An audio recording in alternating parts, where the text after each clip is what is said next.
बाद हमारा सिलेबस काम हुआ था, इसी सिलेबस पे आपका स्टेट का एग्जाम दिया जाएगा। जो सालों से पैटर्न चला आ रहा है, हमारे पास कोई रिटन सिलेबस नहीं था, पहली बार बोर्ड ने हमें रिटन सिलेबस दिया है।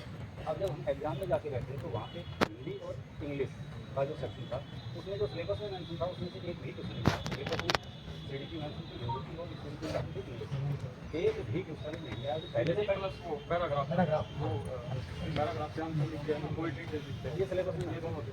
एक तो हमें टाइम ही इतना कम मिलता है, हम पूरे साल तैयारी कर रहे थे पुराने पैटर्न से जो आ रहे थे, उस पैटर्न के हिसाब से हम तैयारी करते। अचानक हमें नया सिलेबस मिला, हम उसके पीछे लगे, वो सिलेबस मिल गया।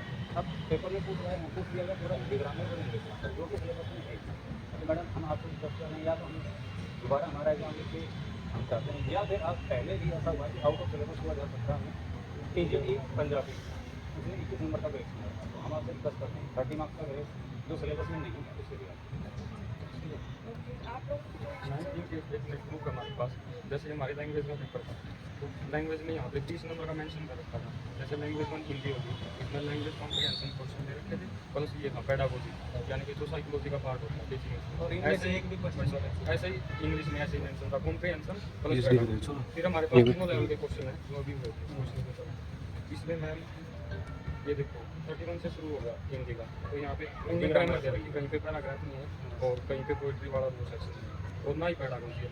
इसके अलावा हमारे पास सब्जेक्ट में भी पेडागोजी बोल रखा था, लेकिन उसको हम फिर भी अवॉइड करें, चलो सब्जेक्ट में हम लोग पढ़ रखा था, लेकिन ये हम बिल्कुल भी पढ़ के नहीं गए, हमारे लिए बिल्कुल नया था।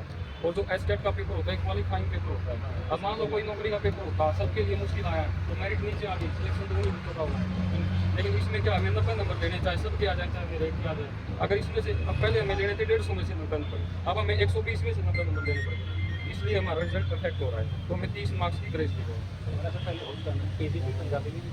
2017 में ना ऐसा ही हुआ था कि जब 21 नंबर की ग्रेस मिली थी हमें, जो आउट ऑफ सिलेबस था वो दी गई पंजाबी का। आप लोगों के कंसर्न सुनिए, मैंने आप लोगों ने मेल भी किए हुए हैं। हाँ मैम। आप लोगों के जो भी इशू है वो है मेरे संज्ञान में।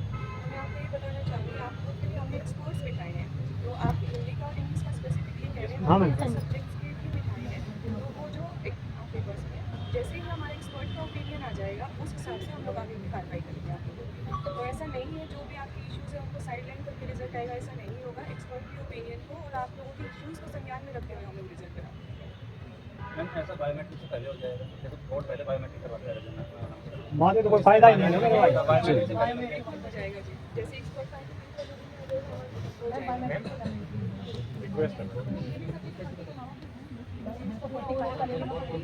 एक वीडियो देखते हैं मैं ये कहना चाहता हूँ कि ये मत नहीं होना चाहिए कि कहीं आप हमें ये कह दो फिर हम इंतजार करते रहें और अचानक से रिजल्ट आ जाए फिर हम कैसे इसमें दिक्कत होगा बोल रहे हैं कि बायोमेट्रिक से पहले आ जाए, बायोमेट्रिक से देखो इतना आपको आप आए हैं, आपके आई टी विश्वास के साथ ही आए हाँ हैं। मैम। सारे ये जैसे ज्ञापन देने आए हैं, बाकी स्ट्रेंथ बहुत है मैम सारे जैसे आज मंडे है तो सारे टीचर्स ही होते हैं, कोई प्राइवेट स्कूल में है, कोई गवर्नमेंट में, कोई PhD करा है, जैसे मैं PhD जिसको टाइम वो आ गया, तो बहुत सारे ऐसे हैं जो ना भाई और बहुत दूर दूर से आए हुए हैं, कोई सिरसा से आए हैं।